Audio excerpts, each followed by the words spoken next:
Hello বন্ধুরা, heavy good day.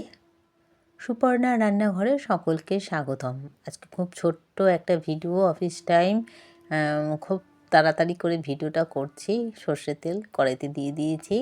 আর দেখতে পেলেন যে একটা পাত্রের মধ্যে কয়েকটা ট্যাংরা মাছ নিয়ে নিয়েছি। হ্যাঁ, হাতে গোনা মাছই রান্না করছি। তার কারণ হচ্ছে প্রথমত একবেলা, দ্বিতীয়ত হচ্ছে অফিস টাইম, বেশি রসিয়ে বসিয়ে খাওয়ানো বা খাবার তৈরি করা কোনোটারই সময় নেই। পাশাপাশি অন্যান্য পদও থাকবে, কিন্তু আজকে মূল যেটা রান্না সেটা হচ্ছে ট্যাংরা মাছের হালকা পাতলা ঝাল। ঝাল হবে অথচ হালকা পাতলা। মাছগুলোকে উল্টে পাল্টে নিয়ে ভেজে নেব। এবং ট্যাংরা মাছ আপনারা প্রত্যেকেই জানেন কম তেলে দিয়ে কিন্তু রান্না করতে হয়, কারণ ট্যাংরা মাছ থেকে বা ইলিশ মাছ থেকে কিন্তু নিজস্ব একটা তেল বেরোয়। যাই হোক, আমি এখানে খুব একটা বেশি তেল মাছ থেকে বেরোতে দেখলাম না, তবে তেলটা কিন্তু কমেও যায়নি। অনেক সময় না মাছ ভাজলে পরে, বেশিরভাগ সময়, অনেক সময় না যে তেল কমে যায়, এখানে দেখুন তেলটা বরঞ্চ মনে হচ্ছে কোথাও একটু বেড়েই গেছে। যাই হোক, এটা একবার গেল, আরেকবার আমি মাছটা ভেজে নেব। আর আমি এখন ভয়েস দিচ্ছি অনেক রাত্রিবেলা। হ্যাঁ, মানে বিভিন্ন রকম ওষুধপত্র খেয়ে, জানি না আপনাদের বুঝতে সুবিধা বা অসুবিধা কোনোটা হচ্ছে কি না, তার জন্য ক্ষমা প্রার্থী। মাছগুলো ভাজছি, আর তার নুন, হলুদ আর কাঁচা লঙ্কা, ধনেপাতা। হ্যাঁ, আমি আজকে কিন্তু গুঁড়ো লঙ্কা দেবো না, তার কারণ পাতলা ঝোল বলেছি, পাতলা ঝোল নয়, ঠিক ঝাল দেব। আচ্ছা, ঝালটাই করব, কিন্তু কাঁচা লঙ্কা জোকে আর জলটা কম দিয়ে ঝাল হবে। কাঁচা লঙ্কা আর দিয়ে দিলাম কালো জিরে। এবার এটার মধ্যে হলুদ আর নুনটা যেটা নিয়েছিলাম সেটা একটু জলের মধ্যে গুলে আমি এটা দিয়ে দেবো ফোড়নের পরে। এবার এটা মশলাটা কষতে থাকবে। আমি আর একটু জল দিয়ে দেবো, যেটা আমরা বাটি ধোয়া জল বা প্লেট ধোয়া জল বা জার ধোয়া জল যাই বলি না কেন, বা হাত ধোয়া জল যেটাই বলি না কেন, দিয়ে দেবো। দেওয়ার পরে এটা মশলাটা জাস্ট ফুটে উঠবে, সেই সময় কিন্তু আপনাদের লক্ষ্য রাখতে হবে, স্কিপ করবেন না। স্কিপ করলে পরে বুঝতে অসুবিধা হবে যে এরপরে আমি একটা কী কাজ করলাম।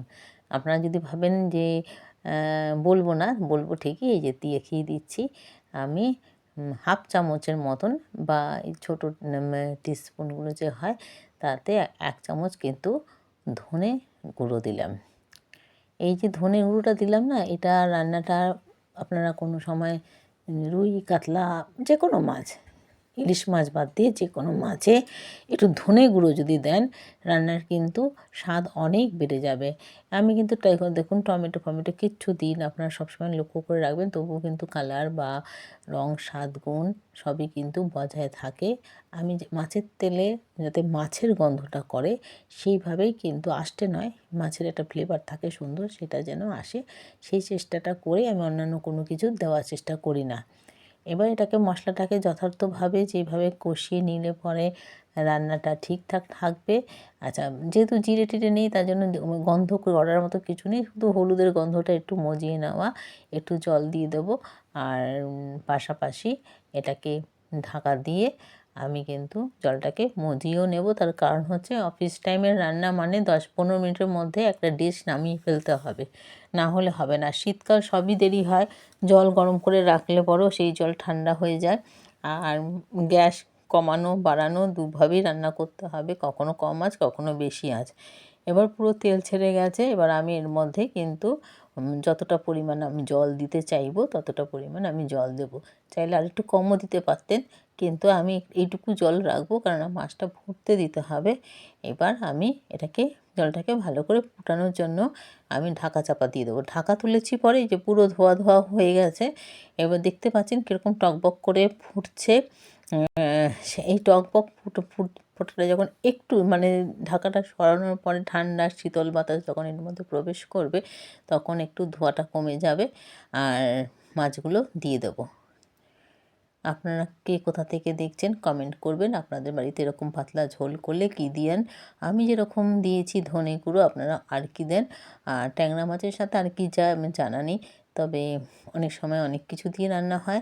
তো এখন পেঁয়াজ নয়, পেঁয়াজ তো 12 মাসই খাওয়া যায়। ধনে পাতা দিয়ে দিলাম ওপর থেকে ছড়িয়ে। সবাইকে বললাম যে ভালো থাকবেন, আর এরকম একটা ছবি লুক হয়েছে। আর টাটা, বাই বাই। ভালো থাকবেন, সুস্থ থাকবেন, সঙ্গে থাকবেন, পাশে থাকবেন।